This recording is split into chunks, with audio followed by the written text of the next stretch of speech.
தேவனுடைய பலத்தின் விசேஷம் என்ன தெரியுமா? அவர் பலத்தில் பராக்கிரமம் உள்ளவர். பராக்கிரமம் செய்கிறதுனாலே மேற்கொள்ளுகிறது. அவருடைய பலத்தால எந்த ஒரு பலவீனமானவனையும் பலப்படுத்த முடியும். இதுதான் தேவனுடைய பலத்தின் விசேஷம். எனவேதான் 1 நாளாகமம் அதனுடைய 29:12 சொல்லப்பட்டிருக்கிறது, எவரையும் மேன்மைப்படுத்தவும் பலப்படுத்தவும் உம்முடைய கரத்தினால் ஆகும். எவரையும் மேன்மைப்படுத்தவும் பலப்படுத்தவும் உம்முடைய கரத்தினால் ஆகும். பொதுவாகவே யாருக்கு பலன் தேவை தெரியுமா? யாருக்கு பலன் தேவை? கரெக்டா சொல்லு, கோரஸா சொல்றீங்க. அப்புறமா எல்லாருக்குமே பலன் இல்லாதவர்களுக்கு, தளர்ந்தவர்களுக்கு, பயந்தவர்களுக்கு, முடக்கப்பட்டிருக்கிறவர்களுக்கு, நம்பிக்கை இழந்தவர்களுக்கு ஆண்டவர் சொல்லுகிறார், நான் உன்னை பலப்படுத்தி உனக்கு சகாயம் பண்ண. ஆண்டவர் செய்கிற உதவியில எல்லா உதவியும் நமக்கு தேவை. அதுல ரொம்ப முக்கியமான உதவி என்ன தெரியுமா? பலப்படுத்துறது. இந்த தேவ சமூகத்தில் இருந்து பலப்படுவதை போல மேன்மை வேற ஒண்ணுமே கிடையாது. வேதம் என்ன சொல்லுகிறது? கர்த்தருக்கு காத்திருக்கிறவர்கள் புது பலனை அடைந்து, புது பலன். ஏன்னா அது கர்த்தர் கொடுக்கிற பலன். அவர்கள் கர்த்தர் அந்த பலத்தினால என்னெல்லாம் பண்ண முடியுமா? உயர எழும்ப முடியும், ஓட முடியும், நடக்க முடியும். கர்த்தர் பலப்படுத்தி சகாயம் பண்ணுகிறவர். நமக்கு இந்த காலை வேளையில நேரம் சுருக்கமா இருக்கிறதுனால பத்மு தீவில் யோவான் பலப்பட்ட காரியத்தை குறித்து ஒரு சில காரியங்களை உங்கள் முன்பாக வைத்து நான் ஜெபிக்க விரும்புகிறேன். வருகிற நாட்களிலே தொடர்ந்து நாம் இந்த செய்தியை கேட்க போகிறோம். கர்த்தர் நல்லவர். இந்த பத்மு தீவில் யோவானுக்கு கொடுக்கப்பட்ட மரண தண்டனை அது. யோவானுடைய முடிவு என்று டொமிஷியன் எழுதுகிறான். அவ்வளவுதான், இந்த யோவானுடைய கதை இதோடு முடிந்தது. இந்த பத்மு தீவில் இதற்கு முன்பாக இதே போல தண்டிக்கப்பட்டவர்களுடைய எலும்பு கூடு வேண்டுமானால் இருக்கலாம். அங்க வேற ஒண்ணுமே கிடையாது. சுற்றிலும் சமுத்திரம். சமுத்திரத்தின் நடுவில் இந்த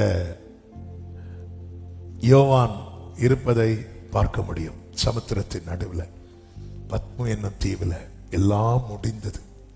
எல்லாம் முடிந்த சூழ்நிலை. இந்த நேரத்தில் தான் கர்த்தர் அவனை பலப்படுத்துகிறார்.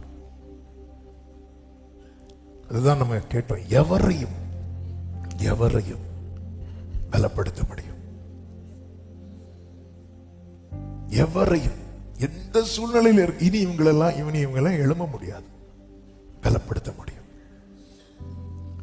அதாவது வாழ்க்கையே வெறுத்து சூறை செடிக்கு கீழே போதும் என்று படுத்தவனுக்கு பலப்படுத்துறதுக்கு வேண்டி அப்பத்தை பக்கத்தில் வச்சுட்டு போயிட்டார். அந்த போஜனத்தின் பலத்தினாலே என்று சொல்லப்பட்டிருக்கிறது. அப்ப என்ன பலப்படுத்த என்ன செய்யணும்னு என் பலனாகிய கர்த்தருக்கு தெரியும். எல்லாரும் இந்த வார்த்தை இந்த காலை வேளையில் அறிக்கையிடுவோமா? என்னை பலப்படுத்த என்ன செய்ய வேண்டும் என்று என் பலனாகிய கர்த்தருக்கு தெரியும். ஆமே. யோசேப்புக்கு தெரியுது பாருங்க. யோசேப்பு உயிரோடு இருக்கிறான் என்கிற செய்தியை ஃபர்ஸ்ட் என் சகோதரர்கிட்ட சொல்லிவிடல. அல்லது யோசேப்பு தான் அப்படின்னு சொல்லிட்டு தன்னை காண்பித்து கடினமா நடந்திருக்கலாம் அல்லவா? இல்ல, யோசேப்பு உயிரோடு இருக்கிறாங்கிற செய்தியை யாக்கோபுக்கு சொல்ல போகும்போது வெறுமையை அனுப்பாம யாக்கோபுக்கு தானியங்களை மட்டுமல்ல வண்டிகள் எல்லாவற்றையும் அனுப்பி விடுறார். ஏன்னா இந்த செய்தியை கேட்டு யாக்கோபு மூச்சடைத்து போய் திரும்ப அவன் கொண்டு வந்த பொருட்களை எல்லாம் கண்ட பிறகு அவனுடைய உயிர் திரும்ப வரும். அப்போ யோசேப்புக்கு தெரியுது, வெறுமனே இந்த செய்தியை மட்டும் சொன்ன அப்பா பலப்பட மாட்டாரு.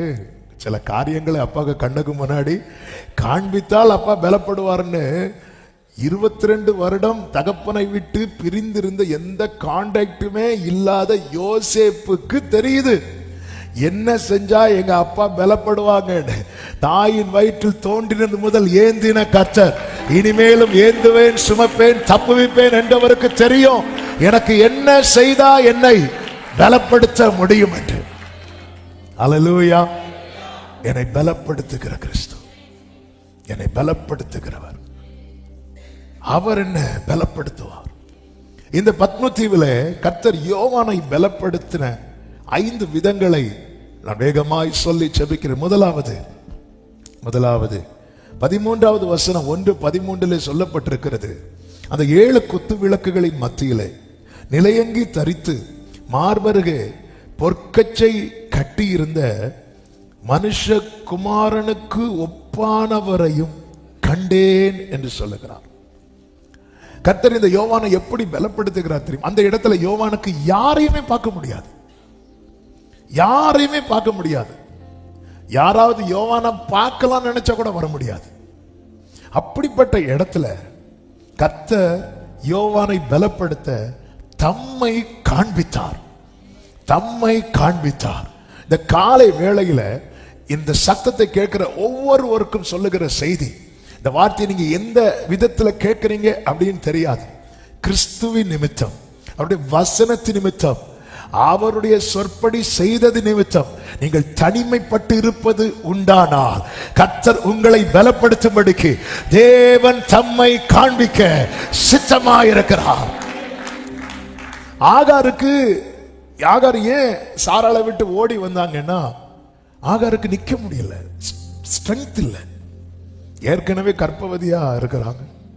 அது போக சாராள் நார்மலா இருக்கும்போது என்ன வேலை வாங்கினாங்களோ அதை விட அதிகமான வேலை கர்ப்பவதியா இருக்கும்போது வாங்குறாங்க. முடியல, கடினமாய் நடத்தினாள் என்று சொல்லப்பட்டிருக்கிறது.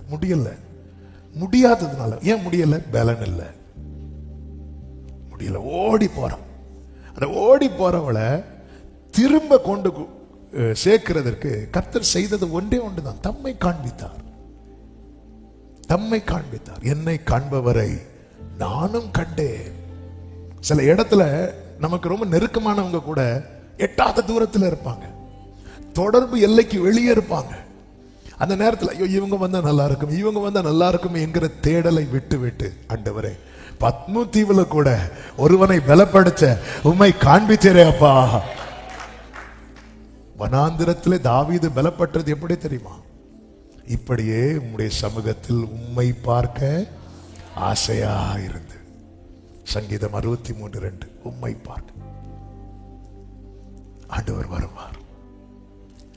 மீதியானியருக்கு பயந்த கிதியோனிடத்துல கர்த்தர் ஒரு வார்த்தை சொல்வார், உனக்கு இருக்கிற எந்த பலன். கிதியோனுக்கு பலமே என்ன தெரியுமா? கர்த்தர் அவனுக்கு தம்மை வெளிப்படுத்தினது. நீ நிக்கிற கிதியோனே. நார்மலா அந்த டைம்ல தேவதூதனை கண்டாலே ஜனங்க என்ன சொல்லி அழுவாங்க தெரியுமா? நாங்க செத்து போறோம். யாரை பார்த்துட்டோம்? அவரை பார்த்துட்டோம். மோசே நீங்க மட்டும் போயிட்டு வாங்க, நாங்க வர மாட்டோம், நாங்க எதுக்கு சாகணும்னு இஸ்ரவேலர் எல்லாம் அந்த மலைக்கு தூரமா நின்னாங்க. கர்த்தர் தம்மை வெளிப்படுத்துகிறார். கிதியோனுக்கு தம்மை வெளிப்படுத்தி கிதியோனை பலப்படுத்தி கிதியோனை அனுப்புகிறார். ஆமே, பலன் இல்லாம இப்ப கிதியோனை குறித்த தேவ திட்டம் ரொம்ப பெருசு. கிதியோனை வைத்து ஒரு மனிதனை முறியடிப்பது போல மீதியானியரை முறியடித்து இஸ்ரவேலருக்கு மீட்பை கொடுக்கணும். ஆனா கிதியோனுக்கு என்ன இல்லை? பலன் இல்லை. கர்த்தர் தம்மை வெளிப்படுத்தினார், அவ்வளவுதான். ஹல்லேலூயா. ஆண்டவரே எனக்கு பலன் இல்லை அப்படின்னு ஃபீல் பண்ணும்போது நம்முடைய தேடல் உண்டாகட்டும். நம்முடைய தேடல், நான் நம்புறேன் கண்டிப்பா யோவானுக்கு அந்த தேடல் இருந்திருக்கும். அப்பா அன்னைக்கு நாங்க மார்பிள சாய்ந்திருந்தேன் அப்பா.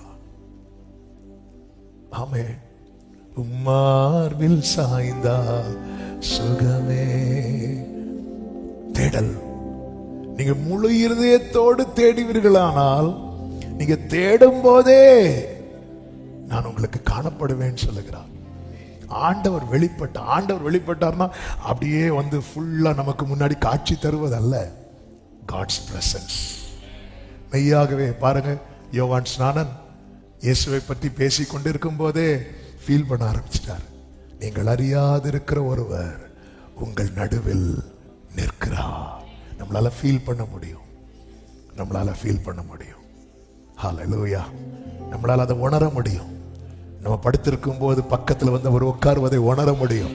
நம்ம தனிமையில் பயணிக்கும் போது நம்ம கூட இருப்பதை உணர முடியும். நம்ம மனம் பேசி கொண்டிருப்பதை ஒருவர் லிசன் பண்ணிட்டு இருக்கிறத நம்மளால உணர முடியும். காணப்பட்டார். இரண்டாவதாக கர்த்தர் அவனை பலப்படுத்த என்ன செய்கிறார் பாருங்கள்.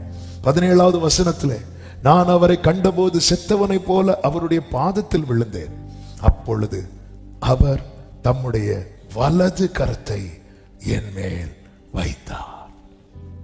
ஹல்லேலூயா. நாம் எதை தொடுதல், அவர் வலது கரத்தை வைத்தார். வலது கரத்தை வைத்தார். ஆமே. என்னை பலப்படுத்த, என்னை தொட்டாதான் இவன் பலப்படுவானா? என்னை தொட தயங்காத ஒருவர், என்னை தொட்டால் தீட்டு என்று எண்ணாத ஒருவர், என்னை விரும்பி தொடுகிற ஒருவர், அவர் தமது வலது கரத்தை, அந்த வலது கரத்தை குறித்து வேதம் என்ன சொல்லுகிறது? அவருடைய வலது கரம், ஆமென், யாத்திராகமம் 15:6 சொல்லப்பட்டிருக்கிறது, உம்முடைய வலது கரம் பலத்தினால் மகத்துவம் சிறந்திருக்கிறது என்று சொல்லப்பட்டிருக்கிறது. வலது கரத்தை வைக்கிறார்னாலே, ஆமென், அவன் ஏன் செத்தவனை போல விழுகிறான் தெரியுமா? அவனுக்குள் இருந்த பலன் முற்றிலும் போய்விட்டது. ஒருத்தன் பலன் கம்ப்ளீட்டா இல்லைன்னாலே ஃபெயிண்ட் ஆயிடுவான். அவ்வளவுதான். எங்க ஒரு வேளை சாப்பிடல, 2 வேளை சாப்பிடலைனாலே தலை கறங்கி கீழே விழுந்துரும். இவ்வளவுதான் நம்ம பலன்.